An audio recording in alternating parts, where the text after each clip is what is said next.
Hey YouTube, hey guys, this is Young Vintage Gamer here, and for this video, I'm gonna review a Pong console. Now, I don't know if I made a video about it or not, but if I did, I'll probably delete that video.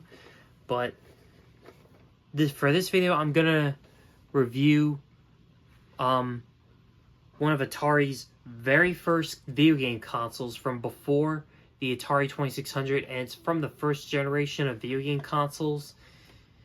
Basically,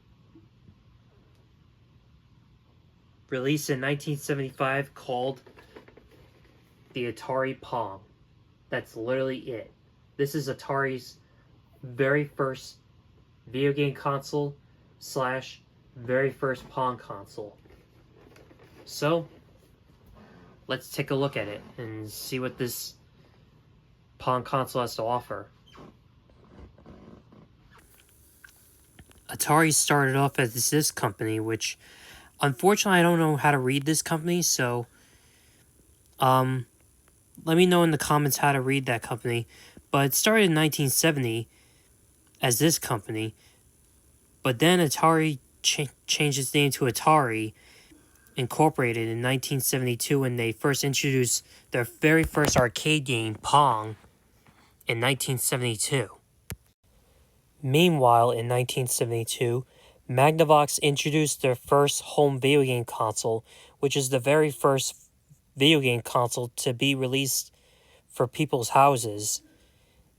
And it didn't do so well, unfortunately, for the first video game console. Then eventually, when Pong became so popular, Atari and other companies decided to make a home Pong console so everyone can play at home. But then companies like Magnavox and Coleco later in the year 1976 decided to release their own Pong consoles to compete with Atari in the first generation of video games. Then companies like Atari and other companies made variations and updates to Pong consoles like the Atari Super Pong. Of course, there's the Atari Super Pong 10, the Hockey Pong, the Super Pong Pro-Am from Atari, and there's the Ultra Pong Doubles from Atari. And I forgot to mention the Super Pong Pro-Am 10 as well. Then Atari released their first console with interchangeable cartridges, the Atari 2600, in 1977. Then there was competition like the Magnavox Odyssey 2, and the Intellivision, and the ColecoVision. And that's when Atari introduced the Atari 5200 in the market in 1982.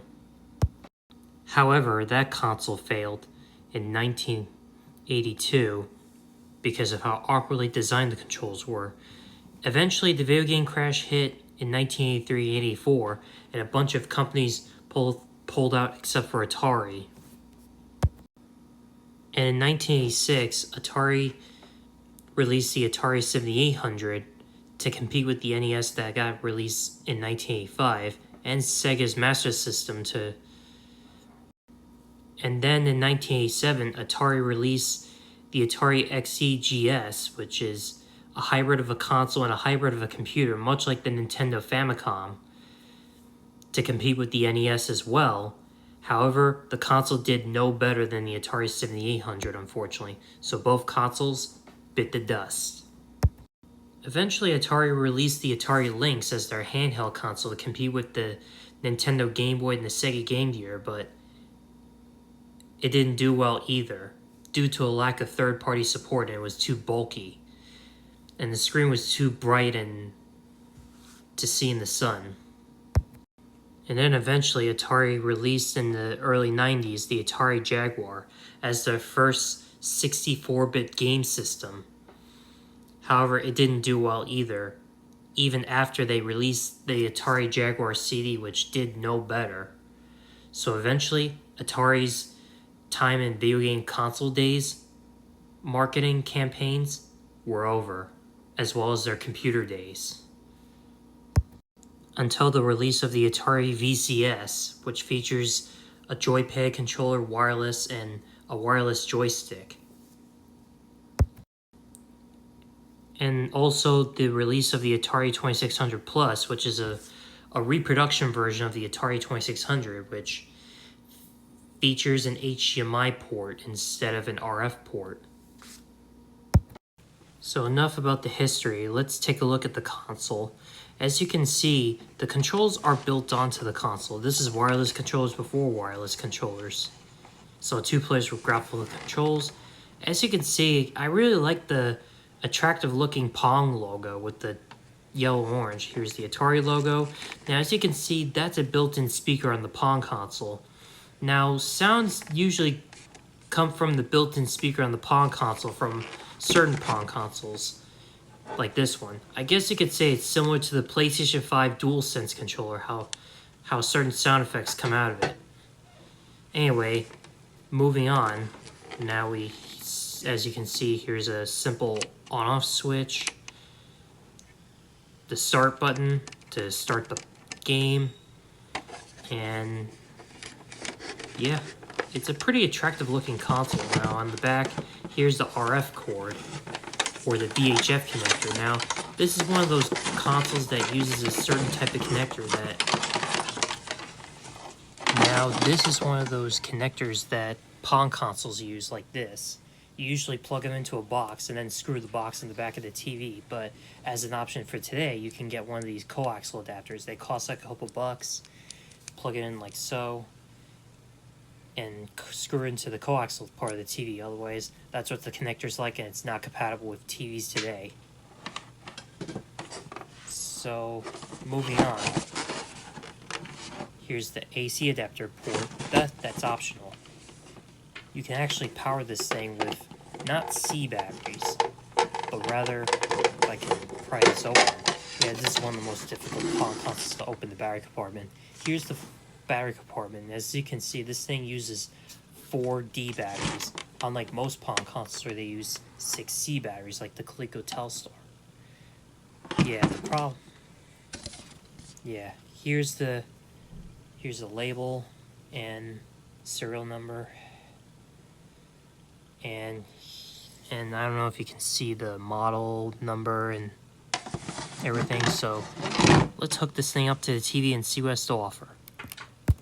So enough about the hardware. Let's get into what this console has to offer.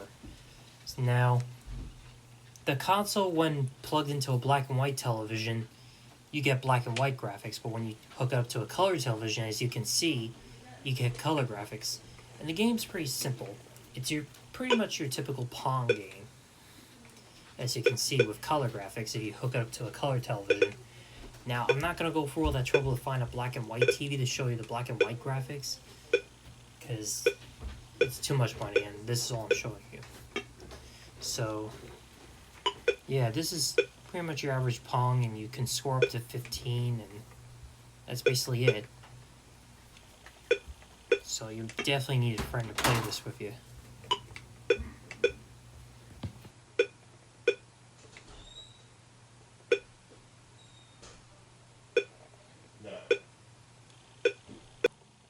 So in conclusion, what do I think about this Pong console?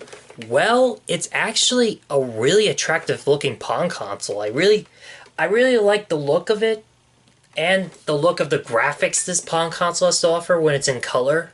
When you hook this up to a color television like I showed you on the video, it really looks attractive looking. I really love it, but it only has one built-in game, which is just Pong, which is simply tennis or ping pong, hence the name Pong. Now there's more variations of this console that I showed you early on in the history of this video. In the history about this console in the video, and there's a bunch more, like the Atari Super Pong, which I'll review that on the next video as soon as I get a hold of mine. But anyway,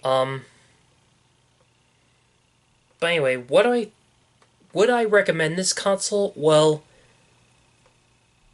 I would probably only recommend this as like a collector's item than anything else. Because there's not much you could do with this console, because it only has one built-in game, which is Pong. It doesn't have a game selector, as you can see, so...